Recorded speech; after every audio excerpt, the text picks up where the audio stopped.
අම්බලන්ගොඩ කල්දුව ශ්‍රී ගුණවර්ධන යෝගාශ්‍රමය වාර්ෂික කටින මහා පුංජ මහොත්සවය ඔක්තෝබර් මස 25-26 යන දෙදින තුල සිදු කෙරේ. ශ්‍රී කල්යාණී යෝගාශ්‍රම සංස්ථාවේ මහා ලේකකාධිකාරී පූජනීය කහගොල්ලේ සෝමවංශ නායක ස්වාමින් වහන්සේගේ අනුශාසනා පරිද්දෙන් ආරණ්‍යවාසී මහා සංඝරත්නයේ වැඩමවීමෙන් ඔක්තෝබර් මස 25 වන දින සවස 6ට විශේෂ බෝධි පූජාමය පින්කම ඔක්තෝබර් මස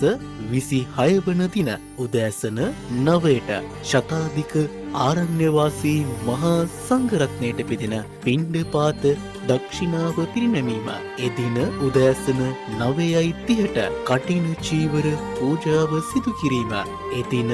උදෑසන 10ට කටිනානිශංස ධර්ම දේශනාව සිදු කිරීම පූජ්‍යපාද කහගොල්ලේ සෝමවංශ නායක ස්වාමින් වහන්සේ එදින උදෑසන 11ට වැඩම අවතාල මහා සංඝරත්නය විශේෂෙහි මහා සංඝගත දක්ෂිනාව පිරිනැමීම තෙමසක් පුරා ඔබ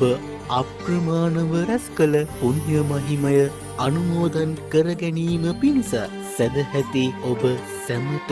ආරාධනා. සංවිධානය අම්බලන්ගොඩ කල්දුව ශ්‍රී ගුණවර්ධන යෝගාශ්‍රමේ දායක සභාව.